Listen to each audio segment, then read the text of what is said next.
SSC পরীক্ষায় অধ্যায় 11 থেকে প্রশ্ন আসবেই। পুংগ্যামেটোফাইটের উৎপত্তিটা অনেকেরই বুঝতে সমস্যা হয়। আসলে আমরা 5 মিনিটে চিত্রের মাধ্যমে সহজেই পুংগ্যামেটোফাইটের উৎপত্তিটা বুঝে নিই। এর মধ্যে আমরা কি দেখতে পাই? পুংস্তবক থাকে এবং স্ত্রীস্তবক থাকে। তো পুংস্তবকের দুটো অংশ থাকে, একটা হচ্ছে পরাগদণ্ড আর একটা হচ্ছে কি পরাগধানী। এখন এই পরাগধানীকে যদি আমরা প্রচ্ছদ করি তাহলে মাইক্রোস্কোপের নিচে কেমন দেখা যাবে? এরকম 4 প্রকোষ্ঠ বিশিষ্ট দেখা যাবে এবং প্রতিটা প্রকোষ্ঠে কি থাকে?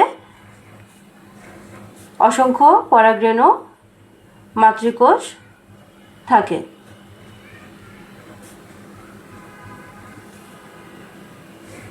পরাগরেণু মাতৃকোষ ডিপ্লয়েড থাকবে আর একটা পরাগরেণু মাতৃকোষ কি হবে? মিয়োসিস প্রক্রিয়ার মাধ্যমে বিভক্ত হয়ে 4টি পরাগকোষ বা পরাগরেণু উৎপন্ন করবে, যা সবগুলোই হচ্ছে কি হ্যাপ্লয়েড। এমনই একটি পরাগরেণুকে যদি আমরা মাইক্রোস্কোপের নিচে দেখি তাহলে কেমন দেখা যাবে? পরাগরেণুর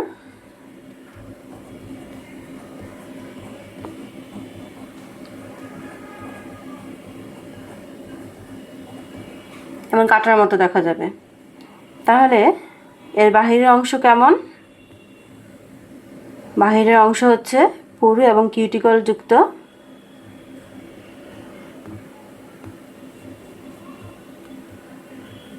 আর ভিতরের অংশ হচ্ছে পাতলা।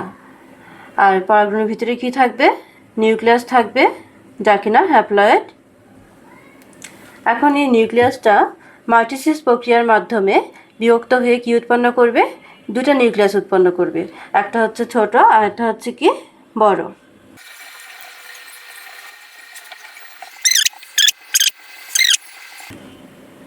জেনারেটিভ নিউক্লিয়াস বা কোষ বা জনন নিউক্লিয়াস। এখন এই অবস্থায় এই পরাগরেণুটা এই অবস্থায় কি হয়? পরাগায়ন ঘটে। পরাগায়ন মানে হচ্ছে স্ত্রীস্তবকে গর্ভমুণ্ডে পরাগরেণুকে পতিত হওয়াটাকে বলে হচ্ছে কি পরাগায়ন। তাহলে পরাগায়ন ঘটার পরে এই যে গর্ভমুণ্ডে পতিত হলো, গর্ভমুণ্ডে পতিত হওয়ার পরে গর্ভমুণ্ডে যে রস থাকে সেটা গ্রহণ করার পরে কি হবে? এই পরাগরেণুর যে ভিতরের যে পাতলা স্তরটা আছে বা আবরণটা আছে সেটা কি হবে? এখানে কি থাকে? এখানে হচ্ছে জনন ছিদ্র থাকে। এই জনন ছিদ্র দিয়ে পরাগ নালিকা তখন সৃষ্টি হয়।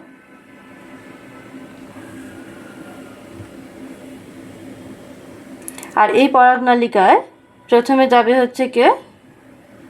নালিকা নিউক্লিয়াস বা কোষ, আর তারপরে যাবে হচ্ছে জনন নিউক্লিয়াস বা জেনারেটিভ কোষ।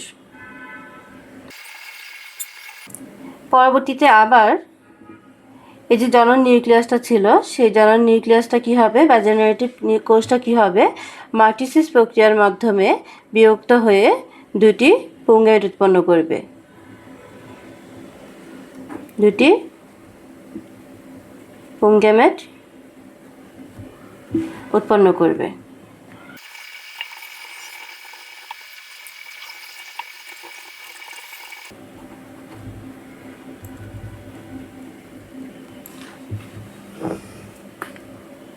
এই হচ্ছে আমাদের পুংগ্যামেটোফাইটের উৎপত্তিটা। তা এটা সহজে আমরা কীভাবে মনে রাখতে পারি? এখানে দেখো এই যে পরাগরেণুটা উৎপন্ন হয়েছিল, এই পরাগরেণু হচ্ছে আসলে কি পুংগ্যামেটোফাইটের প্রথম কোষ। তাহলে পরাগরেণুর যে নিউক্লিয়াস ছিল সেটা কি হবে? হ্যাপ্লয়েড, এবং তা মাইটোটিক বা মাইটোসিস প্রক্রিয়ার মাধ্যমে দুইটা কোষ উৎপন্ন হবে বা দুটো নিউক্লিয়াস উৎপন্ন করবে। একটা হচ্ছে বড় আর একটা হচ্ছে ছোট। বড় কোষটাকে আমরা কি বলবো? নালী কোষ বা নালিকা কোষ, যা কিনা পরাগ নালিকার দিকে চলে যাবে। আর ছোট যে কোষটা বা নিউক্লিয়াসটা ছিল সেটাকে আমরা কি বলবো? জনন নিউক্লিয়াস বা জেনারেটিভ কোষ, যা মাইটোসিস প্রক্রিয়ার মাধ্যমে দুটা পুংগ্যামেট উৎপন্ন করবে। এই জিনিসটা যদি তুমি মনে রাখতে পারো তাহলে হচ্ছে তুমি সহজেই উত্তরটা পারবে।